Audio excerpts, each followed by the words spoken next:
During BlizzCon 2014, the game Overwatch was unveiled. The character of Mercy was revealed amongst 11 others, with the number of heroes reaching 21 by the game's official release in mid-2016. She was one of 3 heroes within the support category at the game's launch, further the only female support at this time. Whilst designing the predecessor of Overwatch titled Project Titan, ultimately cancelled before its release, the development team conceptualized a hero class called the Guardians. It was this original idea which aided the creation of Angela Ziegler, codenamed Mercy. Before transforming into the angelic figure we recognize and love today, she was originally thought of and designed in a different way. Developers reused some of the Guardian class elements in order to design her, namely the beam of healing and her resurrect ability. Originally her name was Angelica and she had the power to teleport, however both were changed during Overwatch's development. Before she could complete her transformation into a bastion of angelic serenity, she needed to first become Angela Ziegler. She needed a story. The horrors of war have hounded Angelica Ziegler since childhood. When she was just a young girl, her mother and father met their end when an airstrike decimated the local Swiss hospital they had been volunteering at in the wake of the Omnic crisis. Despite this tragedy, Angela was consumed not by a thirst for revenge, but by a desire to aid the imperiled and advocate for peace. Angela continued her parents' legacy by pursuing a career in medicine. She earned a reputation as a young medical prodigy, went on to earn both her PhD and MD, and became head of surgery at the prominent Zurich hospital. Her research into applied nanobiology led to a significant breakthrough that revolutionized medical care by healing wounds at a vastly accelerated rate and attracted the attention of Overwatch. Brought on board by the organization's idealistic leader Jack Morrison, Angela took up tenure as a head medical researcher. Angela sometimes found herself at odds with the commander and felt the technology she developed was being exploited and weaponized for war. Despite her reservations, Angela continued her work for the common good, ultimately engineering the Valkyrie swift response suit. Equipped with a scanning visor, propulsion system, and bionic charges, the suit allowed her to soar over the battlefield and quickly respond to medical crises on the front line. Angela went on to pilot this suit in a number of Overwatch strike team missions, notably during the King's Row uprising and in pursuit of the Talon agent Maximilian in Havana. After the fall of Overwatch, Angela cast off the role of Mercy and reassumed her civilian identity as Dr. Ziegler, treating the downtrodden and dispossessed in different countries. Her guilt over the worldwide suffering caused by Overwatch led her to Egypt, where she aided the wounded despite their scorn for her and all that her former comrades had done to their country. There, as told in Michael Chu's short story Valkyrie, the reappearance of familiar faces dredged up memories, and a threat forced her to take wing. Now she needed to make a choice. Would she remain Dr. Ziegler, or would she answer Winston's recall and once more don the mantle of Mercy? Mercy's backstory is dramatic and complex, similar to her character development. She was the first hero to have her ultimate tweaked and dialed back because Mercy players were being incentivized to hide away from important battles, instead of being an active participant within them. Her resurrect ability was switched from being her ultimate, instead becoming a standard part of her kit with a longer cooldown. Despite being the most played support character during the game's beta, Mercy has been criticized heavily by the game's fanbase and often acts as the scapegoat for when things go wrong in a match. During the game's beta period, PC Gamer wrote, "Her job is simply to glue herself to a friendly and not die." This being consistent with Kotaku in 2023, referencing Overwatch 2, noting that Mercy's primary function is as a pocket healer and damage booster. In an interview with Twitch streamer Skietzy, a female Mercy player, she says one of the biggest obstacles she faces as a Mercy player is a fundamental misunderstanding from her teammates about what Mercy's responsibilities are as a healer. When Overwatch 1 had 2 tanks, Mercy primarily stuck to keeping the damage players on her team alive and boosting their damage, whilst the other support was responsible for keeping the tank healthy. Now that Overwatch 2 has removed one tank from the lineup, people who don't play Mercy misunderstand how her role has evolved. She writes, "It's funny because a lot of tank players get really upset with Mercy's. They're like, 'Mercy, why aren't you healing me? Why are you doing this other thing?' If your second support isn't able to keep your tank alive, you can get more value damage boosting your DPS and trading your tank's life for the rest of the enemy team." A lot of tank players get upset about that, but it's not really Mercy's job anymore to just heal tanks, and a lot of people don't quite know that. There is a discrepancy amongst players, even within Mercy players, with what they think the hero is best suited for. Alex Uwu, another top 500 Mercy player, explains that while Mercy is a capable healer, her kit does not allow her to maintain the continued health of her entire team. If your supports are forced to constantly pump healing into you, use all of their cooldowns on you, and only use their healing primary fire, they cannot support the DPS or look for aggressive plays. When discussing Mercy's ability to res, Gietzi notes that knowing when a resurrect is viable is a key part of playing Mercy. However, most players who don't use her have a distorted view of when a Mercy can safely fly in and bring them back to life. Most of the time, Mercy players know what their limits are and what reses they can go for, but if someone's like, "Oh my gosh, res me," it puts pressure on them to feel like they have to res you. Then a lot of times it doesn't end up being safe and they just die, and it's like, well, I shouldn't have listened to them, but I felt pressured to because they were calling out for it. It's fair to just let her make that decision. Mercy has gone through several iterations over the years, but to know her is to have a lot of general Overwatch 2 game sense. She's reliable and doesn't ask too much of her teammates. Alex says she's the support character who asks for the bare minimum of her team while providing versatile support. Mercy is the support you play to enable allies and ask for as few resources from them as possible. Salanine and Freeman notes that the community predominantly perceive Mercy players as feminine and boosted, accessing the game space through others, males, boosting them, which reveals that there is an implicit gendering which comes with character choice. Another Mercy player who goes by Baby Doll sums up this experience perfectly. Everybody wants someone to go Mercy, but the minute you do and happen to also be female, it becomes something to criticise. An article by Eurogamer referred to Mercy as gaming's greatest healer.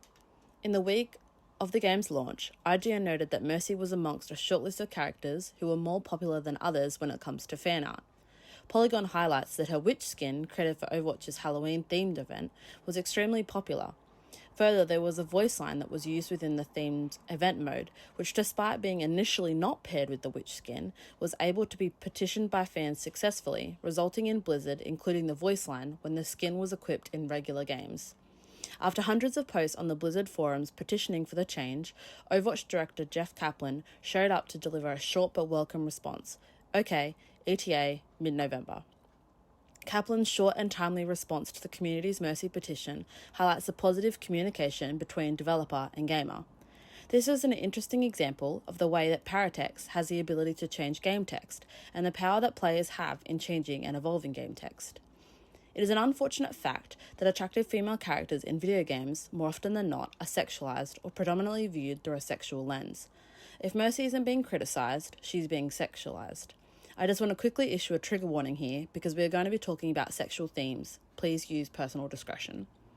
Tens of thousands of images and videos, including Overwatch characters, are distributed through Rule 34, Pornhub, and Overwatch porn subreddits.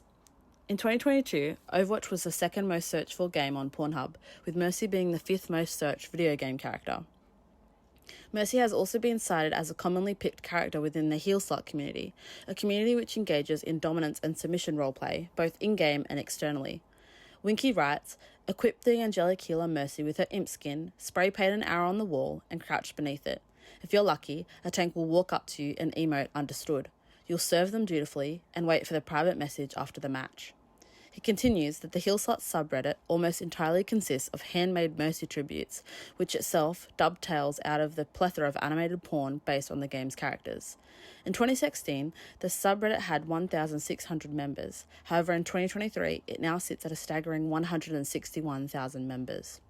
Heel slutting invites players to deploy elements of sexuality and the BDSM kink, not merely within the design and vocabulary of the game, but also in a communal paratext involving voice chat, forums, and viral fan-designed images which surround the game. Gray notes the power of these larger paratextual networks as a mean of resisting masculine normative hegemonic fandom in video games, allowing minority groups or communities like women of colour to push back against narratives which dominate game media and society at large, creating spaces which are inclusive of their identities. In an article for Vice, Carly Veloci writes that the problem doesn't seem to be with the character itself, but more with healers as a whole. This is not exclusively a Mercy problem, but an issue with the support class's reputation. In the world of competitive shooters, they're just not respected. Brigitte was welcomed into the Overwatch universe in February 2018. She was introduced to the character of Reinhardt, with her character story describing her as a caretaker to him. She was developed within the game's lore long before she was a playable character. Interestingly, Brigitte is the only character whose hero gallery description directly references another character, reading, "Brigitte Lindholm, squire to Reinhardt Wilhelm, is a former mechanical engineer who has decided to take up arms and fight on the front lines to protect those in need." Her role is in the forefront of stories surrounding Reinhardt, including the animated short story Honor and Glory, as well as the Dragonslayer webcomic, where Brigitte consistently attempts to keep Reinhardt away from battle. These stories unfortunately reflect the feminine stereotype, where female characters are portrayed to avoid conflict and prefer security. This is interestingly contradicted when she was introduced as a playable character, where she no longer shies away from battle, and her fighting is framed as helping Reinhardt and those needing protection, and her fighting is only further motivated through this goal. Her own background is revealed more thoroughly through her own animated short story. She's revealed to be the daughter of another Overwatch hero, Torbjorn, who is close friends with Reinhardt. Brigitte's origin story reveals her childhood dream of becoming an engineer, which echoes her father's interest towards mechanics. Unlike Torbjorn, she focuses on armor fabrication and defensive system. Brigitte is shown as a beginner in combat, whose skill set is evolving, with voice lines such as, "I'm getting good at this," and "This is all part of the learning process." Brigitte has a rocket flower which functions as a dual mechanic. There is an obvious impact of the action itself, which damages the enemy, and a passive result of the action which heals nearby allies. Vassallo and Ritolosine write that her versatile mechanics define her role as a healer, complementing her personality in an attempt to soften and smooth her aggressive abilities through the ultimate goal of healing. The duo conducted a survey involving Brigitte and found many negative comments referenced her. The complaints were mainly about her abilities, being a broken character, while simultaneously not requiring much effort to play. Only one complaint concerned Brigitte as a fictional character, although it still criticised her abilities as well, writing, "Brigitte, an awkward addition. Not only does everyone make fun of her backstory with who her real dad is, and no one pronounces her name right. Her character is impossible to 1v1 with her heal on attack and shield, not to mention another character that can stunlock." Brigitte was quick to become part of the team composition which at the time was perceived to have the best winning possibilities. She became a requirement in professional and highlighter play and resulted in a historical meta evolution. Redditor's Shield Generator 7 summarises her history influencing the game's meta, writing that Brigitte was added to Overwatch specifically to counter the dive meta. Not only did she shut it down so hard that the dive heroes were barely viable, she introduced a whole new meta that was unbeatable by other team comps. This meta was called GOATS, greatest of all time. GOATS was only dislodged as the dominant meta by fundamentally changing the game permanently. Brigitte is the reason Overwatch still has 2-2-2 roll lock. After Brigitte had been firmly established as part of the optimal team comp, posts with #DeleteBrig began appearing on multiple platforms, including subreddits, Twitter, and even official Overwatch forums. While the name suggests that the supporters wanted the character deleted, the criticism was mainly targeted towards her abilities. Those opposing the movement discussed her as a character, more than just her abilities, one with a particular aesthetic, rich personality, and complex backstory. This is a key conclusion, highlighting that there are different ways of engaging with the game and its characters. Those who equate the character almost fully with her abilities, character as simulation, and those who focus more strongly on the character's narrative representation. Overwatch 2 marked an important turning point for the franchise, with all characters receiving an upgrade to their current design, as well as the promise of different game modes with new characters. Among them was Kiriko Komori, the 35th hero added to the game, who was initially teased at the June reveal event for Overwatch 2.